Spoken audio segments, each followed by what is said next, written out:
5,000 अतिरिक्त बेड की व्यवस्था करने का निर्देश दिया गया है। एसिम्टोमेटिक जो भी मरीज हैं वो खुद को अपने घर में आइसोलेट करें, साइट पर अपनी डिटेल डालें, आवश्यकता होने पर वो संपर्क कर सकते हैं, उन्हें रेस्क्यू कर अस्पताल में भर्ती कराया जाएगा। मुख्यमंत्री ने कहा है कि चिंता का समय जरूर है, मगर सबको एकजुट होकर इस आपदा से लड़ना है।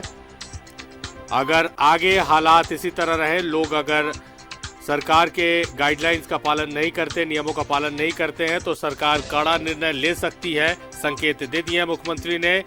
साथ ही साथ जब पत्रकारों ने केंद्र से मिलने वाले सहयोग का जिक्र किया, उसका सवाल किया, तो मुख्यमंत्री ने कहा है कि समय लड़ने का नहीं है, समाधान निकालने का ये वक्त है।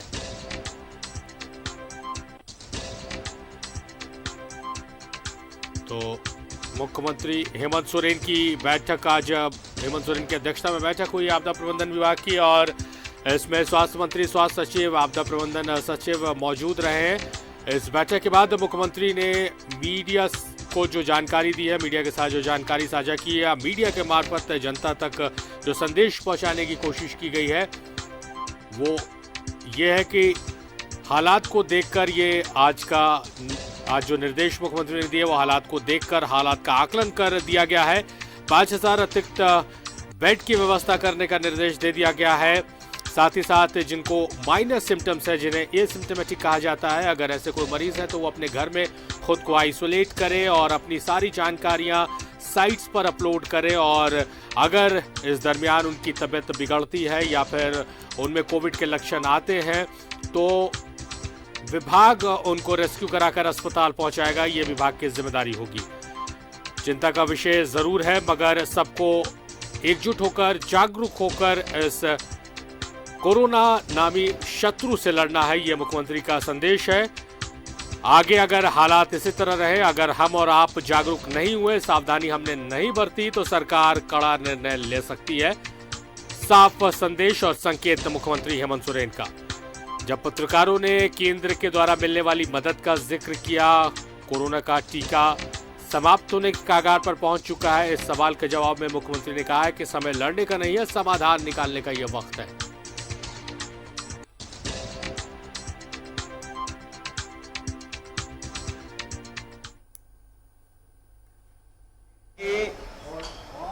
माननीय मुख्यमंत्री जी ने आपको आपदा के बारे में बता दिया है। विस्तार से विभाग के द्वारा आपको पूरी विज्ञप्ति के माध्यम से सारी चीज़ों को स्पष्ट कर दिया जाएगा। मैं सिर्फ अभी जो हमारी केंद्रीय स्वास्थ्य मंत्री आदरणीय हर्षवर्धन जी से जो मेरी बातचीत हुई है और जो हमने बात उनसे कही है और जो उनके और हमारे बीच में जो संवाद स्थापित हुआ है, उससे मैं आपको अवगत करा देता हूँ। हमने हमारे केंद्रीय स्वास्थ्य मंत्री जी से निवेदन किया है कि हम लोगों को 10 लाख से ज़्यादा अभी वैक्सीन की आवश्यकता है, और कुछ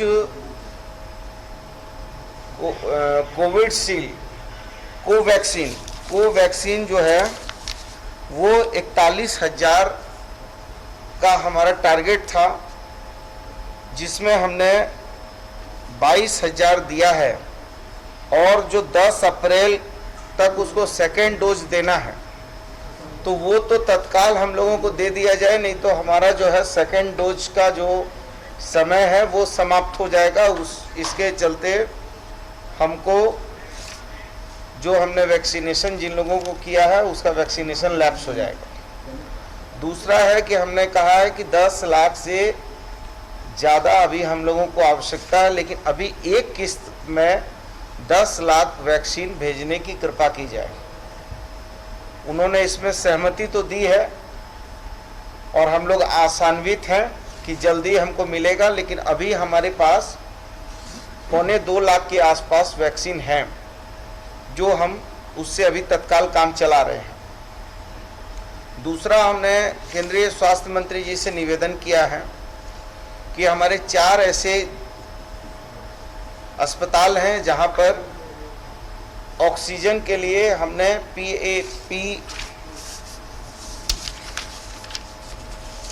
PSA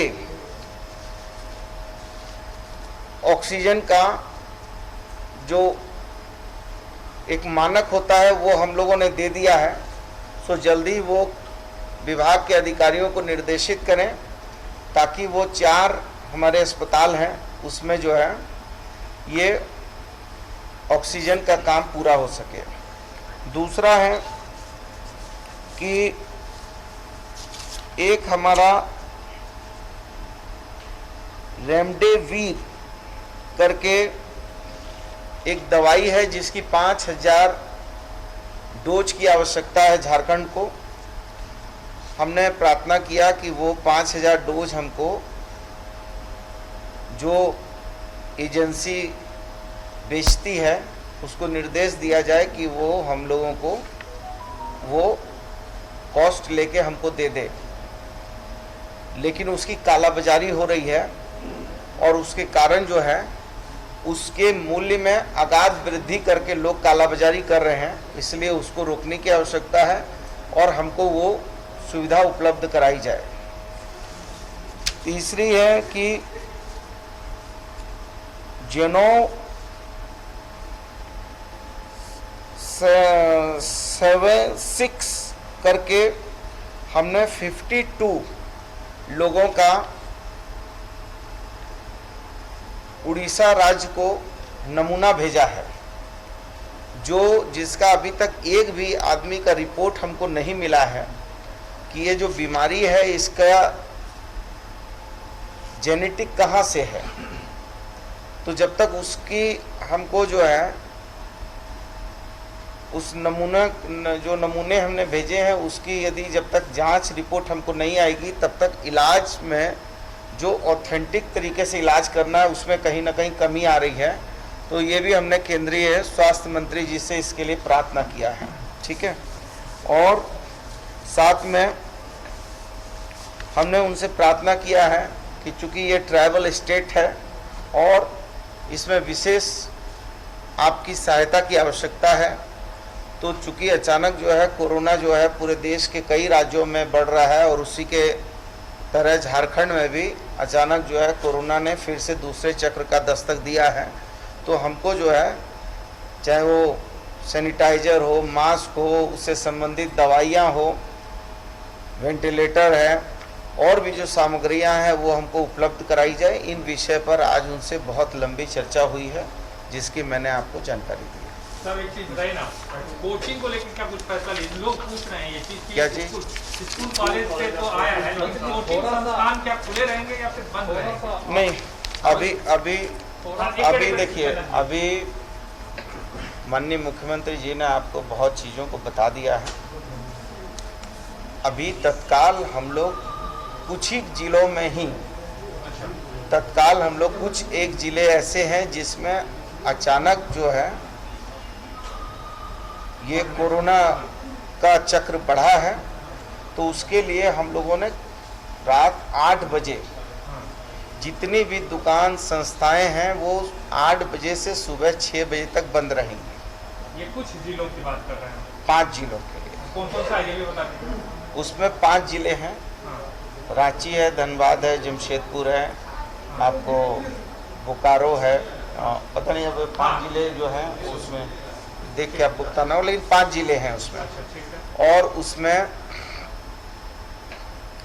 कहीं पर भी 5 से ज़्यादा आदमी 144 लागू रहेगा। हाँ, 5 से ज़्यादा आदमी कहीं पर भी जमावड़ा नहीं कर सकते हैं, अनावश्यक रूप से नहीं रुक सकते हैं। दूसरा है कि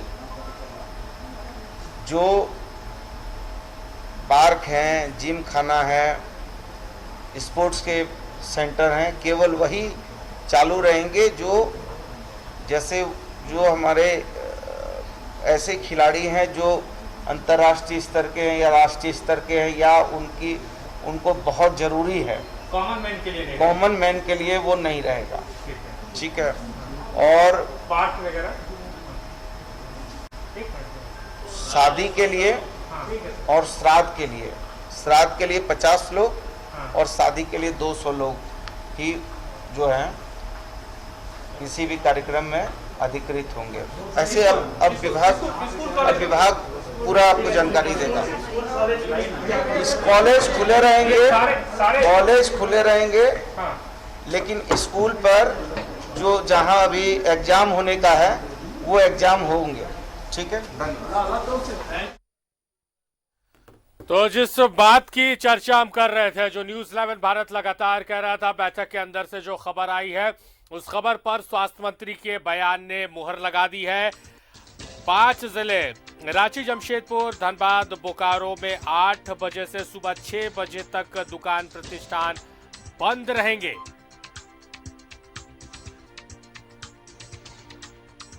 तो 5 जिले में, जिसमें रांची, जमशेदपुर, धनबाद, बोकारो का नाम बताया है स्वास्थ्य मंत्री ने। 5वां जिला जैसे हम तक सूचना पहुंचती है कौन सा जिला, तो हम अपने दर्शकों को बताएंगे। इन जिलों में 8 बजे रात से सुबह 6 बजे तक दुकान प्रतिष्ठान बंद रहेंगे। स्पोर्ट्स से रिलेटेड जहां पर जिम है या एक्सरसाइज को लेकर जो सुविधाएं हैं वो डिस्टर्ब नहीं होंगी, मगर आम जनता के लिए जो जिम है, जो व्यायामशाला है, वो तमाम चीजें बंद हो जाएंगी। कॉलेजेस खुले रहेंगे। स्कूल में जो एग्जाम्स हैं, एग्जाम्स कंडक्ट किए जाएंगे। एग्जाम्स ऑफलाइन होंगे, ऑनलाइन होंगे, ये चीजें अभी स्पष्ट नहीं है। इसकी भी जानकारी आपको जल्द दे दी जाएगी। दूसरी तरफ जो महत्वपूर्ण चीज है, जो आपको जानना आपके लिए बेहद जरूरी है, कि स्वास्थ्य मंत्री बन्ना गुप्ता की आज केंद्रीय स्वास्थ्य मंत्री डॉक्टर हर्षवर्धन से वीडियो कॉन्फ्रेंसिंग के जरिए बात हुई। इसमें स्वास्थ्य मंत्री बन्ना गुप्ता ने 10 लाख से ज्यादा वैक्सीन की जरूरत की बात बताई है। साथ ही साथ कोवैक्सीन के 41,000 डोज में से 42,000 का इस्तेमाल कर लिया गया, यानी 42,000 डोज दे दिए गए हैं। ऐसे में आने वाले दिनों में शॉर्टेज हो सकती है वैक्सीन की, अगर अगली खेप नहीं आएगी, जिस पर सकारात्मक पहल करने की बात की है। सकारात्मक जवाब मिला है केंद्रीय स्वास्थ्य मंत्री का, और जल्द ही झारखंड को उसके हिस्से की वैक्सीन मिल जाएगी। साथ ही साथ कुछ दवाओं की डिमांड की गई है झारखंड की तरफ से। उन दवाओं पर भी पॉजिटिव रिस्पांस है केंद्र का, और उम्मीद की जानी चाहिए कि वैक्सीन और दवाएं हमें जल्द से जल्द मिल जाए। 5 जिलों में 8 बजे रात से सुबह 6 बजे तक दुकानें, प्रतिष्ठान बंद रहेंगे। जिम्स बंद रहेंगे, स्विमिंग पूल बंद रहेंगे, जो पब्लिक यूज के लिए थे, जो स्पोर्ट्स यूज के लिए हैं, जो स्पोर्ट्स पर्सन के यूज के लिए हैं, वो खुले रहेंगे। उनका इस्तेमाल सिर्फ स्पोर्ट्स पर्सन कर सकते हैं।